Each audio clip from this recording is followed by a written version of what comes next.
नारायण नारायण नारायण नारायण नारायण नारायण नारायण नारायण नारायण। भगवान की असीम कृपा है कि ये मानव शरीर मिला। करुणा कर नर देहि देत ईस बिन हेतु स्नेही। परमात्मा जीव पर दया करके मानव देह प्रदान करते हैं। मानव देह मिल गया। अब मनुष्य का मूल लक्ष्य परमात्मा प्राप्ति ही होना चाहिए। भगवत प्रेम प्राप्त हो जाए ऐसा सुगम साधन हमें ढूंढना चाहिए। मनुष्य शरीर मिल गया, ये बहुत बड़ी विलक्षण कृपा है प्रभु की। और मनुष्य शरीर मिल गया तो समझो भगवत प्रेम, भगवत साक्षात्कार भी होगा, क्योंकि भगवान ने ये मनुष्य शरीर दिया ही इसीलिए है। इसलिए मनुष्य को भगवत प्राप्ति सुगम मार्ग से कैसे करनी चाहिए। मनुष्य को अपनी जो जन्म हुआ है उस शरीर का नाश अवश्यंभावी है। मृत्यु अटल सत्य है। अतः मृत्यु को हर पल हर क्षण स्मरण में रखना चाहिए। मृत्यु को जो हर पल हर क्षण स्मरण में रखेगा वो संसार में राग द्वेष नहीं फैलाएगा। संसार में झूठ छल कपट बेईमानी अय्याशी रिश्वतखोरी धोखाधड़ी शराब मांस इत्यादि ऐसा कर्म नहीं करेगा। वैदेहराज जनक के बारे में एक संत को शंका हो गई थी। संत विशेष ने कह दिया था कि जनक तो राज की सवारी करता है, रथों में बैठता है, राजमहलों में रहता है, और वैदेहराज कैसे कहलाता है। वो संत महाशय जनक के राज दरबार में आए और जनक राजा से मिलना चाहा अपने शंका को मिटाने के लिए। संत महाराज श्री को वैदेहराज जनक ने अपने गेस्ट हाउस में ठहरा दिया और सैनिकों को महाराज श्री की सेवा में लगा दिया कि महाराज श्री की सेवा में कोई कमी ना रह जाए। महाराज जी की लगभग सप्ताह भर से लगातार सैनिक सेवा कर रहे थे और एक सप्ताह बाद राजा का आदेश आया कि महाराज को सदाए मृत्युदंड दिया जाएगा कल 11 बजे। महाराज को सजाए मृत्युदंड दिया जाएगा कल 11 बजे। दूसरे दिन 11 बजने से पहले महाराज श्री के लिए प्रसाद का थाल आया और थाल स्वयं वैदेहराज जनक लेकर आए। वैदेहराज जनक स्वयं थाल लेकर आए महाराज श्री को प्रसाद जिमाने के लिए। जब थाल लेकर आए महाराज को बैठा दिया और भोजन प्रसाद जीमने लगे महाराज श्री। उस समय महाराज श्री को वैदेहराज जनक पूछ रहे बार बार, महाराज जी कोई प्रसाद में कमी तो नहीं है। बार बार आग्रह किया गया कि महाराज श्री कोई प्रसाद में कमी तो नहीं है, और महाराज जी ने बार बार गर्दन हिलाकर कहा नहीं सब ठीक है, सब ठीक है, सब ठीक है। जब महाराज जी ने अंत प्रसाद पूर्ण करके हाथ धोए उसके बाद में महाराज श्री को वैदेहराज जनक ने कहा महाराज जी भोजन के प्रसाद में सब्जी में नमक बिल्कुल नहीं डाला गया था। अब महाराज श्री को 11 बजे मृत्यु दिख रही थी, इसलिए महाराज जी को सब्जी के अंदर नमक है कि नहीं ये पता ही नहीं चला और प्रसाद खा लिया।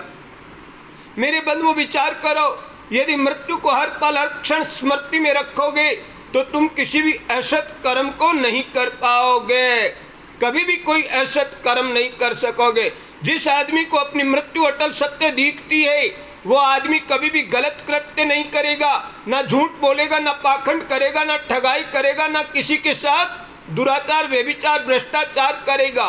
वो सत्कर्म के मार्ग पे चलेगा।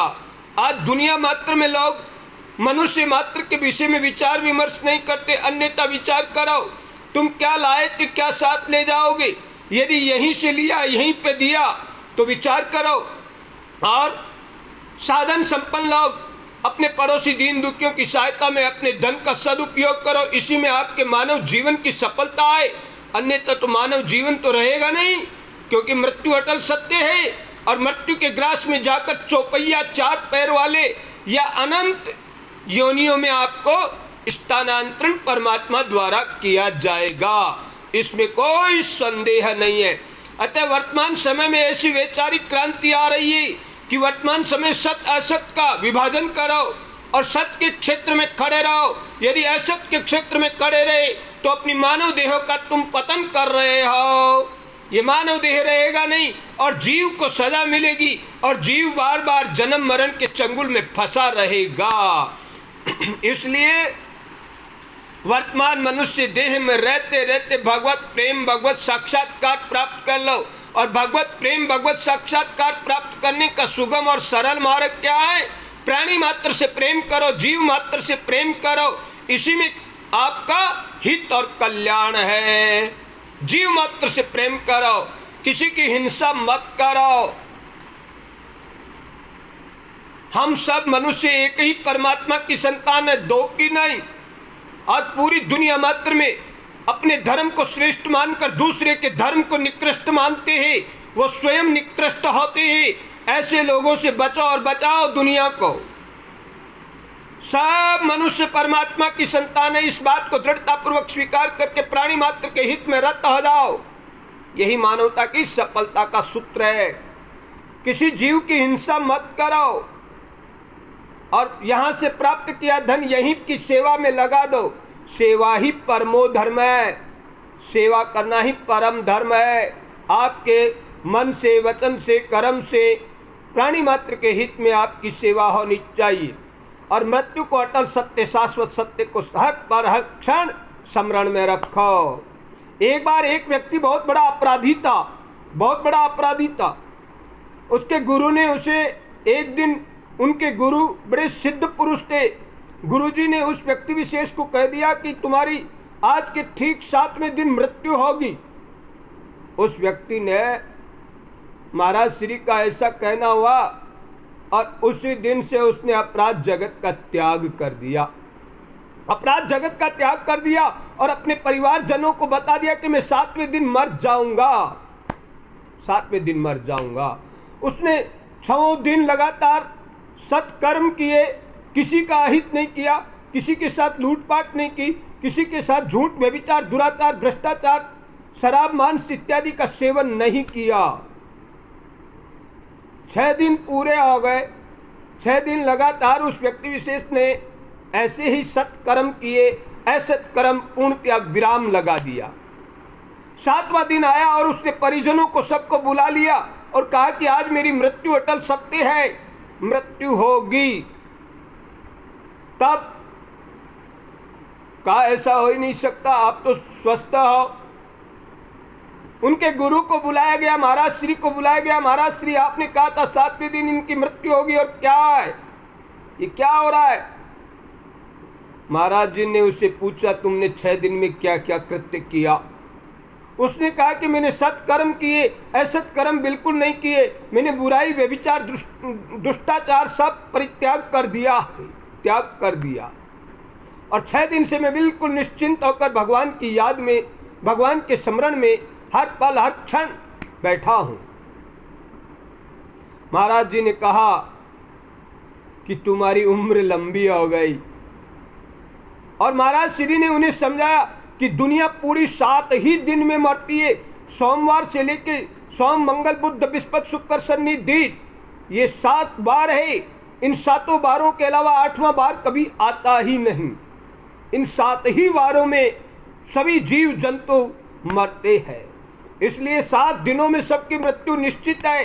7 दिनों के अंदर सबकी मृत्यु निश्चित है। इसलिए अपनी मृत्यु का स्मरण रखते हुए, पता नहीं आज शुक्रवार है, हम शुक्रवार को मरेंगे, शनिवार को मरेंगे, रविवार को मरेंगे, सोमवार को मरेंगे, मंगल को मरेंगे, बुध को मरेंगे या बृहस्पति को मरेंगे। इसलिए सदा मृत्यु को स्मरण में रखो। इन 7 बारों के अलावा 8वां बार कभी आएगा नहीं। आएगा तो इन 7 बारों में से आपका मृत्यु का दिन।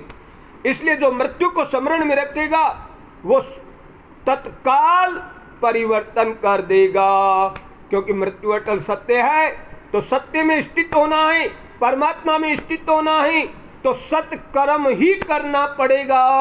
असत का त्याग तुरंत करना पड़ेगा। त्यागा शांति अनंतरम, त्याग करते तुरंत शांति का अनुभव होता है। इसलिए त्याग करो, त्यागी बनाओ, रागी मत बनाओ। राग और द्वेष से रहित हो जाओ और समता में स्थित हो जाओ और प्राणी मात्र के हित में रत हो जाओ। और धन दौलत वैभव ना, दुनिया मात्र को मैं संदेश देता हूँ। दुनिया मात्र के लोग, साधन संपन्न लोग जिस दिन अपने संकल्प के द्वारा पड़ोसी दीन दुखियों की सहायता में अपने धन का सदुपयोग करेंगे, उसी दिन दुनिया संपूर्ण स्वर्ग बन जाएगी। स्वर्ग। पूरे भूमंडल के बुद्धिजीवी व्यक्तियों को विचार करना चाहिए, बुद्धिजीवी प्राणियों को विचार करना चाहिए कि हम अपने पड़ोसी दीन दुखियों की सहायता करें और धन का सदुपयोग करें। आज मनुष्य मात्र यदि धन का सदुपयोग करे तो मेरे बंधुओं, पूरा विश्व स्वर्ग बन जाएगा, पूरा विश्व सुखी हो जाएगा, आनंदमय हो जाएगा और सब जीव जंतु सुरक्षित हो जाएंगे। इसमें कोई संदेह नहीं है। अतः विचार करो मेरे बंधुओं, और मानव देह को सफल बनाने में, मानव जीवन को सफल बनाने में, भगवत प्रेम, भगवत साक्षात्कार प्राप्त करने में अपने जीवन का सदुपयोग करो, प्राणी मात्र के हित में रत रहो। भगवत कृपा से मंगलमय होगा। मंगल भवन अमंगल हारी, द्रवौ दशरथ अजिर बिहारी, दीन दयाल बिरदु संबारी,